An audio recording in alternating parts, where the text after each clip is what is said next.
24-ലെ ശ്രീകണ്ഠൻ നായർ സാറേ, നമ്മളും അരി ആഹാരം തന്നെയാണ് കഴിക്കുന്നത്. മലയാളി പച്ചവെള്ളം തന്നെയാണ് ചൂടാക്കിയാലും തണുപ്പിച്ചാലും കുടിക്കുന്നത്. നമ്മളും പച്ചവെള്ളവും അരി ആഹാരവും തന്നെ കഴിക്കുന്നത്. നിങ്ങൾ ആരെയാണ് രാവിലെ വെളുപ്പിക്കുന്നത്?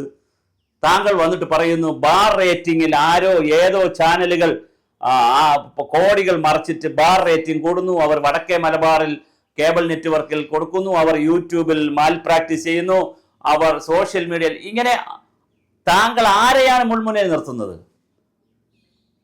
അങ്ങ് പറഞ്ഞാൽ പോരെ റിപ്പോർട്ടർ ചാനലിനാണെന്ന്. ഇതെല്ലാവർക്കും മനസ്സിലാവൂലേ? ബാർ റേറ്റിംഗിൽ മുമ്പിൽ നിൽക്കുന്നത്, ബാർ റേറ്റിംഗിൽ മുമ്പിൽ നിൽക്കുന്ന രണ്ട് സ്ഥാപനങ്ങളാണ് ഏറ്റവും പ്രധാനമായി താങ്കളുടെ മുന്നിൽ നിൽക്കുന്നത്. ഒന്ന് ഏഷ്യാനെറ്റും പിന്നൊന്ന് റിപ്പോർട്ടർ ചാനലുമാണ്. ഏഷ്യാനെറ്റ് ഉണ്ടായ കാലം മുതൽ ഇതുവരെ ഏഷ്യാനെറ്റ് അതിന്റെ ബാലൻസ് ഇങ്ങനെ നിലനിർത്തി പോകുന്നു. ഇടയ്ക്ക് 1-2 പ്രാവശ്യം 1-2 ആഴ്ചയിലും അല്ലെങ്കിൽ ചില മാസങ്ങളിൽ 24 മുമ്പ് വന്നിട്ടുണ്ട്. പക്ഷെ പിന്നെ അതുപോലെ 24 താഴെ ഇറങ്ങി. പിന്നെ ഏഷ്യാനെറ്റിനെ പിടിക്കാൻ നിങ്ങൾക്ക് പറ്റിയിട്ടില്ല. അത് കഴിഞ്ഞിട്ട് നിങ്ങൾ റിപ്പോർട്ടർ ചാനൽ വന്ന് 24-നെ പിടിച്ച് സെക്കൻഡായി ഒരുപാട് കാലം പോയി. അത് കഴിഞ്ഞ് അവർ ഒരു ഘട്ടത്തിൽ ഏഷ്യാനെറ്റിനെ പിടിച്ചായിരുന്നു. ജനൻ TV ശബരിമല വിഷയം വന്നപ്പോൾ വല്ലാതെ കൂടിപ്പോയി.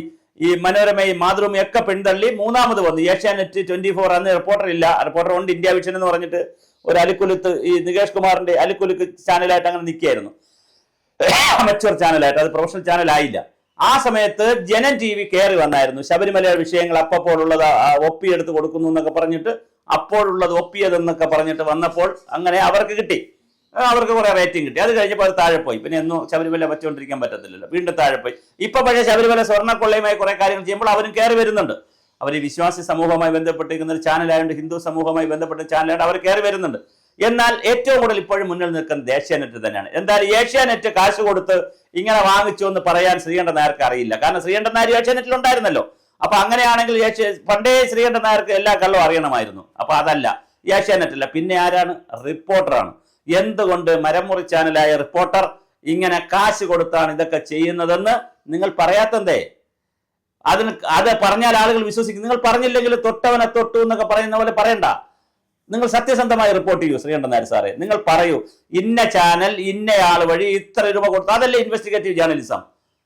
ഇത് ആളുകളെ മുൻമുന്നേ നിർത്തുന്ന എന്തിനാണ്? ഇന്നയാള് ഇന്ന ദിവസം ഇന്ന സ്ഥലത്ത് വെച്ച് ഇത്ര കോടി രൂപ ബാക്ക് റേറ്റിംഗിന് വേണ്ടി ഇന്ന ചാനലിന്റെ ഉടമ അല്ലെങ്കിൽ ചാനലിന്റെ തൊഴിലാളികൾ കൊടുത്തു. നിങ്ങൾ പറയൂ, തെളിവ് സഹിതം കാണിക്കണ്ടേ? അതല്ലേ ഒരു ഗുമ്മ്. പ്രത്യേകിച്ച് ശ്രീകണ്ഠൻ നായർക്ക് ഇനിയിപ്പോ ചാനൽ വളർത്തി പണക്കാരനായി പോകേണ്ട ഒരാളല്ലല്ലോ. ചാനലൊക്കെ ഉണ്ട്. ഇപ്പൊ യൂട്യൂബ്, ഞങ്ങളൊക്കെ അങ്ങനെയല്ലേ, ഞങ്ങളൊക്കെ വളരെ പേടിക്കണം. അങ്ങനെ യൂട്യൂബാണ്, യൂട്യൂബിന് വരുമാനം വരണം, ആളുകളെ പേടിക്കണം. അല്ലാതെ ചെയ്ത് നമുക്കിപ്പോ വലിയ സ്റ്റോറി നമ്മളെ കയ്യിൽ പലരും അയച്ചു. പക്ഷെ നമുക്ക് ചെയ്യാൻ പേടിയാണ്. കാരണം നമുക്ക് തല്ല് കിട്ടിയാലോ, കൊട്ടേഷൻ സംഘം നമ്മളെ വണ്ടി ഇടിച്ച് കൊന്നാലോ എന്ന് വിചാരിച്ച് നമുക്ക് പേടിയാണ്. നിങ്ങൾക്കിനി ആരെ പേടിക്കാൻ? നിങ്ങൾ ധൈര്യമായിട്ട് പറയൂ, റിപ്പോർട്ടർ ചാനലാണ് നിങ്ങൾക്കെതിരെ ഇങ്ങനെ കോടികൾ മറിച്ചുകൊണ്ടുള്ള 1-ാം സ്ഥാനത്തേക്കും 2-ാം സ്ഥാനത്തേക്കും മത്സരിക്കുന്നത് റിപ്പോർട്ടർ ചാനലാണ്. അവർ ഇന്ന ആളിനാണ് പണം കൊടുത്തത്, ഇന്ന ആളുകൾ വഴിയാണ് പോയിരിക്കുന്നത്, അവർ ഇന്ന രീതിയിൽ ഷേഡി ക്യാരക്ടർമാരാണ്.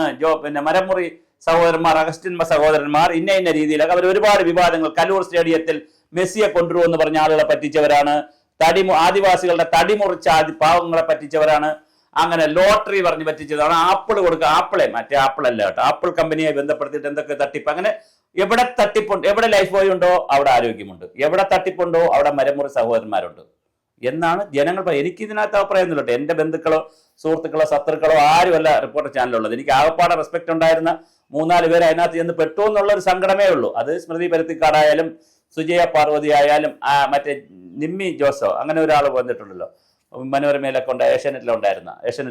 അല്ലാതെ അരുൺകുമാറിനോട് നമുക്ക് അഭിപ്രായമില്ല. അയാൾ അപ്പം കാണുന്നവൻ അപ്പാന്ന് വിളിച്ച് പോണ ജാതിയാണ്. അതിനോട് നമുക്ക് അഭിപ്രായമില്ല. അവൻ ഇപ്പൊ രാത്രി എന്ന് പറഞ്ഞാൽ പകലെന്ന് പറഞ്ഞു നടക്കുന്ന അയാളാണ്. അവനെന്നല്ല അയാളാണ്. അതിനോട് നമുക്ക് താല്പര്യമില്ല. പക്ഷെ മറ്റു പലരോടും നല്ല മിടുക്കരായിട്ടുള്ള, മാതൃഭൂമിയിലൊക്കെ വളരെ മനോഹരമായിട്ടിരുന്ന സ്മൃതി പരുത്തക്കാട്, കാശെന്തിന് സ്മൃതി, അധികാരം എന്തിന്, അന്തസ്സല്ലേ വേണ്ടത്? അന്തസ്സില്ലാതെ നിങ്ങൾ അതിനകത്ത് നിൽക്കും. നിങ്ങൾ കളഞ്ഞിട്ട് പോകണം. അതാ ഉണ്ണി ബാലകൃഷ്ണൻ കണ്ടോ, വണ്ടി കറക്റ്റായിട്ട് ടേൺ ചെയ്തപ്പോൾ ഉണ്ണി ചാടി കണ്ടോ, സർജിക്കൽ സ്ട്രൈക്ക് എന്ന് പറഞ്ഞിട്ട് നേരെ ഏഷ്യാനെറ്റ് ചാടിക്കളഞ്ഞു. അതുകൊണ്ട് നിങ്ങൾ പിന്നെ TV പ്രസാദ് ഒരു കാരണവശാലും അവിടെ പോകാൻ പാടില്ലാത്ത ആളായിരുന്നു. എത്ര മനോഹരമായിരുന്നു നിങ്ങളുടെ റിപ്പോർട്ടിംഗ് ഒക്കെ. നിങ്ങൾ അവിടെ ചെന്ന് ആകെ നാശക്കോട്ടയായില്ലേ? അപ്പോൾ എന്തായാലും ഞാൻ ഇതൊക്കെ പറയുന്നത്, എനിക്ക് റിപ്പോർട്ടർ ചാനലിനോട് എതിർപ്പൊന്നുമില്ല. പക്ഷെ ഒരു ചാനലിന്റെ ഒരു സംസ്കാരമുണ്ട് കേരളത്തിന്, മാധ്യമത്തിനൊരു സംസ്കാരമുണ്ട്. അത് തകർത്തത് റിപ്പോർട്ടർ ചാനലാണ് എന്നുള്ളതാണ് എല്ലാവരും പറയുന്നത്. അതുകൊണ്ട് ഞാനിത് പറയുന്നേ ഉള്ളൂ, ഒരു നിർഭയം പറയുന്നേ ഉള്ളൂ. എല്ലാവരും പറയുന്നത് കൊണ്ട് ഞാൻ പറയുന്നു. അല്ലാതെ എനിക്ക് റിപ്പോർട്ടർ ചാനലിൽ ഞാൻ ധാരാളം ഗസ്റ്റായിട്ടൊക്കെ വന്നിട്ടുള്ളതാണ്. എനിക്ക് എതിർപ്പൊന്നുമില്ല. 24-ലും റിപ്പോർട്ടറിലും ഏഷ്യാനെറ്റിലും മാതൃഭൂമിയിലും മനോരമയിലും എല്ലാ ചാനലിലും ഞാൻ ഗസ്റ്റായി വരുന്ന ആളാണ്. അതുകൊണ്ട് എനിക്ക് അവരോടൊന്നും ഒരു എതിർപ്പൊന്നുള്ള ആളല്ല. ചാനൽ ഡിസ്കഷനിലൊക്കെ ഞാൻ പോകുന്ന ആളാണ്, അന്തിച്ചർച്ചയ്ക്കൊക്കെ. എനിക്ക് ആരോടും ഒരു എതിർപ്പൊന്നുമില്ല. പക്ഷേ ശ്രീകണ്ഠൻ നായർ സാറേ, നിങ്ങൾ സത്യം പറയണം, ഫാക്ട് നിങ്ങൾ പുറത്തു വിടണം. ചുമ്മാ ഞെട്ടിക്കുന്ന വാർത്ത എന്നൊക്കെ പറഞ്ഞ് ഹാഷിം താജുദ്ദീനെ കൊണ്ടും വിജയകുമാറിനെ കൊണ്ട് അതാ ഞെട്ടിക്കുന്നു പൊട്ടിക്കുന്നു എന്ന് പറഞ്ഞിട്ടൊന്നും കാര്യമില്ല. നിങ്ങൾ കാര്യകാരണ സഹിതം പറയുക, പരാതി കൊടുക്കുക, ആര് എപ്പോൾ എവിടെ എങ്ങനെ വെച്ചുകൊണ്ട് പണം കൈമാറി, അതെങ്ങനെ കേരളത്തിലെ ചാനൽ സംസ്കാരത്തെ ബാധിക്കുന്നു എന്നുള്ളത് കേരളത്തിന്റെ പൊതുസമൂഹത്തിന് അറിയാൻ താല്പര്യമുണ്ട്. എന്നെപ്പോലെ മര്യാദയ്ക്ക് ചാനൽ ചെയ്യുന്ന ആളുകൾക്കും അറിയാൻ താല്പര്യമുണ്ട്. ഞങ്ങളൊക്കെ യൂട്യൂബിൽ വന്ന് എന്ത് തോന്നിയവാസവും വിളിച്ചു പറഞ്ഞ് സിസ്റ്റത്തിലുള്ള ആളുകളെ എല്ലാം തെറി പറഞ്ഞ്, ഭരണകൂടങ്ങളെ മോദി ആയാലും പിണറായി ആയാലും സകല പേരെ നേരം വെളുത്തിട്ടുന്നേരം തെറി പറഞ്ഞ് ചാനൽ റേറ്റ് കൂട്ടാനിരിക്കുന്നവരല്ല. ഞങ്ങൾ കുറച്ചുകൂടി സത്യസന്ധമായി റിയലിസ്റ്റിക്കായി ഉള്ളതുപോലെ പറയുന്ന, ഉള്ള കാര്യം ഉള്ളതുപോലെ പറയുന്ന ഒരു രീതിയിലാണ് ഞങ്ങൾ പോയിക്കൊണ്ടിരിക്കുന്നത്. പിന്നെ തമ്പൊക്കെ ചിലപ്പോൾ ശകല നെഗറ്റീവും ഉടായ്പൊക്കെ വരും. കാരണം ഇത് ആളുകൾക്ക് കാണണമല്ലോ. നമ്മളൊരു ജുവലറി നടത്താൻ ഉദ്ഘാടന സമയത്തല്ലേ ജുവലറിയുടെ ഫ്രണ്ടിൽ ഒരുത്തൻ നിന്ന് ചെണ്ട അടിക്കും. ചെണ്ടയും ഒരുത്തനല്ല ഒരു കൂട്ടരാണ്. ചെണ്ടയും അതുമായിട്ട് യാതൊരു ബന്ധവുമില്ല. അപ്പൊ പക്ഷേ സിനിമാ നടികളെയൊക്കെ വിളിച്ച് ഉദ്ഘാടനം ചെയ്യിക്കും. ആ സിനിമാ നടികൾ വന്നില്ലെങ്കിൽ ഉദ്ഘാടനം നടക്കുന്നില്ല. പക്ഷെ അതെന്തിനാണെന്ന് വെച്ചാൽ ആളുകളുടെ ഒരു അറ്റൻഷൻ കിട്ടാൻ വേണ്ടി.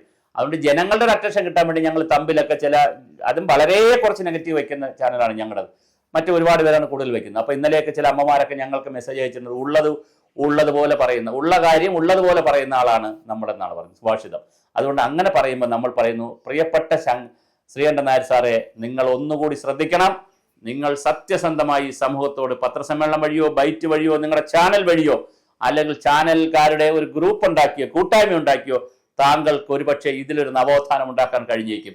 ശ്രീകണ്ഠൻ നായരുടെ ഷോ, ഏഷ്യാനെറ്റിലെ ഷോ കൊണ്ടല്ല ഇനി ശ്രീകണ്ഠൻ നായർ കേരളത്തിൽ അറിയേണ്ടത്. ഫ്ലവേഴ്സ് ചാനൽ തുടങ്ങിയ ആളെന്നുള്ള നിലയിലല്ല അറിയേണ്ടത്. ശ്രീകണ്ഠൻ നായർ 24-ൽ 24 മണിക്കൂർ വന്ന് കോഫി വിത്ത് ശ്രീകണ്ഠൻ നായർ എന്നുള്ളതല്ല ഇനി അറിയേണ്ടത്. ശ്രീകണ്ഠൻ നായരെ നാളത്തെ ചരിത്രം അറിയേണ്ടത്, നാളത്തെ മാധ്യമരംഗം അറിയേണ്ടത്, നാളെ മാധ്യമം പഠിക്കുന്ന, ഞാൻ ജേർണലിസം കഴിഞ്ഞ ആളാണ്, ജേർണലിസം പഠിക്കുന്ന കുട്ടികൾ പഠിക്കേണ്ടത് ഒരു ശ്രീകണ്ഠൻ നായർ ഇവിടെ ഉണ്ടായിരുന്നു. തുടക്കം ഒരുപാട് കൊച്ചു കൊച്ചു പരിപാടികളും കോമാളി പരിപാടികളൊക്കെ കൂടെ ആണെങ്കിലും അദ്ദേഹത്തിന്റെ ഒടുക്കം എന്ന് പറയുന്നത് മാധ്യമരംഗത്തൊരു നവോത്ഥാനം ഉണ്ടാക്കിയ ആളാണ്. മാധ്യമ നവോത്ഥാന നായകനായി മാറാൻ കിട്ടിയ ഈ അവസരം താങ്കൾ കളഞ്ഞു കുളിക്കരുത്. താങ്കൾ എല്ലാ സത്യവും ജനങ്ങളോട് പറയൂ, ജനങ്ങളെ മുന്നിൽ വരൂ, എന്നിട്ട് ജനങ്ങളെ ഒപ്പം നിർത്തൂ. പുതിയൊരു ചാനൽ സംസ്കാരം ഉണ്ടാക്കാൻ 24-ലെ ശ്രീകണ്ഠൻ നായർക്ക് കഴിയട്ടെ. ഇവിടെ ആരംഭിക്കട്ടെ ചാനൽ നവോത്ഥാനം.